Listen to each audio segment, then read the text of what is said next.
Yeah, so if you think about this in terms of the philosophy that we've been talking about, you set an intention, yeah?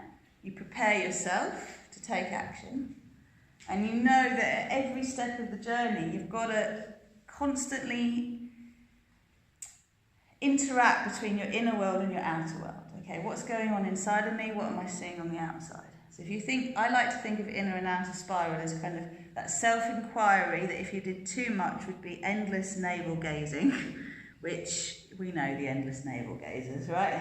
Never get anything done. So, but from that depth, from that desire to have a revelation, you pull in and up and out again and you articulate. So outer spiral anchors your tailbone again. You move inwards, you see what's there that you need to drop. On the out breath, you anchor down, you create that resolve, that opening that's necessary to then radiate. So contraction, expansion, contraction, expansion. We've already played a little bit with it in the sense that you've had opening to grace being the setting the scene, yeah? Then you've already looked at the relationship between muscular energy and organic energy. You pull in on the in-breath, you radiate out on the out-breath.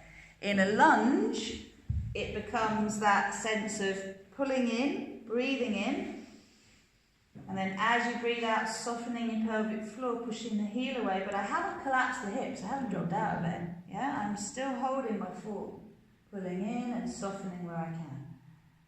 So inner spiral here would be the inner thigh, the back inner thigh rolling in, and then the front inner thigh rolling in, which you have to keep the feet pulling towards each other first. That's your inner spiral there, which creates the space in the sacrum.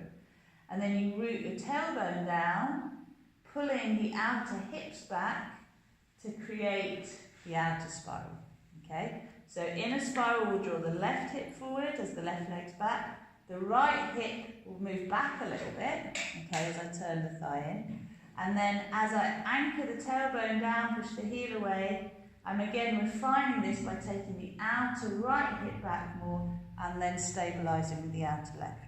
So the refinements, whether you've got your knee on the floor, whether it's up in the air, it's coming back to this idea of straightening or squaring the hips, but without boxing it. It's subtle refinements, which if you then look at knees, and you look at the fact that some of us have a lot of shins out, yeah, knees in, which you could say it's bow-legged, it's structural, it's not going to change. When you pull the heels towards each other, it changes what's going on in your legs.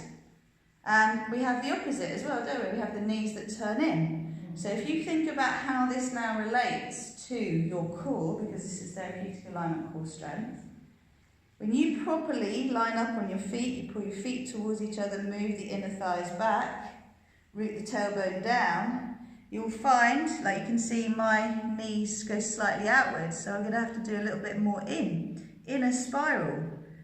And I might need a little bit more on one side than the other, so a bit more on the left side, and this is the tight side, interestingly enough. So, you know, these are refinements that you can get really stuck in, so don't overdo it, yeah? It's, again, good enough. I like to think good enough parents, good enough, you know, you're doing your best. If you're not going to walk out of the house because your inner spiral isn't quite right, it's a bit of a problem. So if we just change where this is, you can actually see, because if you practice it, then you will get it. Let's just see if this will work. This looks like it's going to be better. Not one of my best video efforts, but there we go. So if you take this now to a side lunge, for example, and first of all, we get into the outer form, the rough outer form, okay? So you bend the knee.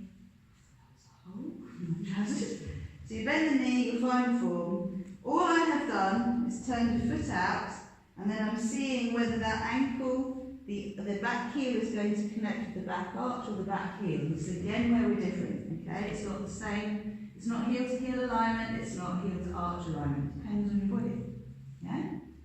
So you turn the foot out, you line it up, you find the outer form. Okay, let's go a little bit deeper.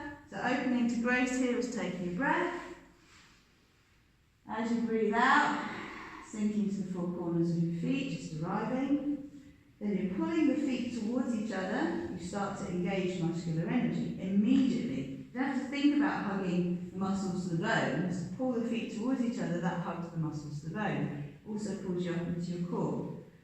From there, in a spiral, we'll look at the back leg inwardly spiraling more. Yes, that sticks your bum out. Front leg inwardly spiraling more. Then the outer back hip, the outer front hip.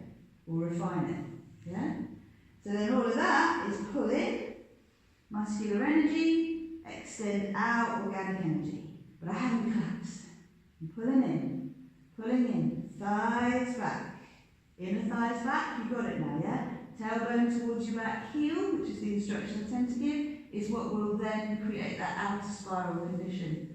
And then you breathe in, and so although the banks of the river are the feet, I soften my pelvic floor, I radiate out from the arms, from the heart, from the crown of the head, and downwards. Yeah? So there are all the principles in one.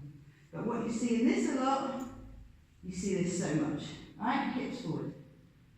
So you want your thighs back, back, back, back, tailbone to the back heel.